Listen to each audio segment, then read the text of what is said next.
د غزنی ولایت د امر بالمعروف ریاست د مسؤلینو په هڅو یو میرمن له شخصي بندخونې آزاده شوه. د غزنی ولایت د امر بالمعروف نهي عن المنکر او شکایتونو اوریدلو ریاست محتسبینو د سیمې د امنیتي ځواکونو په همکارۍ د یاد ولایت د اندړ ولسوالۍ اړوند د نظروالو کلي یو اوسیدونکي میرمن چې د تر زامنو له لوري له تیرو 12 کلونو راهیسې په شخصي بندخونه کې ساتل کېده تیر ورځ له یادې بندخونې آزاده کړه. د پیښې په تړاو د یاد ولایت د امر بالمعروف نهي عن المنکر او شکایتونو اوریدلو ریاست محتسبین وایي یاد میرمن د محمد غنی په نوم د یو کس لور ده چې د خپل تر زوی له لوري د تیرو 12 کلونو راهیسې په بندخونه کې ساتل کېده. اوس د یاد ولایت د اندړ ولسوالۍ د محتسبینو په هلو ځلو له بندخونې آزاده شوه. هغوی زیاتوي چې دغه میرمن له بندخونې آزاده او د مسؤلینو له لوري د یادې ولسوالۍ مرکزي روغتون ته د درملنې په موخه لیږدول شوې ده. بلخوا د سیمې خلک هم دغه پیښه تاییدوي او امنیتي ځواکونه وایي چې د پیښې په تړاو یې ښکېل اړخونه د لا نورو معلوماتو لپاره عدلي او قضایي ارګانونو ته ورپېژندلي دي. د یادولو ده چې د محتسبینو دا کړنه د سیمې د اوسیدونکو له ګرم استقبال سره مخ شو او په کارونو کې له هغوی سره د هر ډول مرستې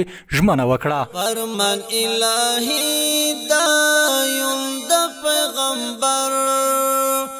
امر بالمعروف نهی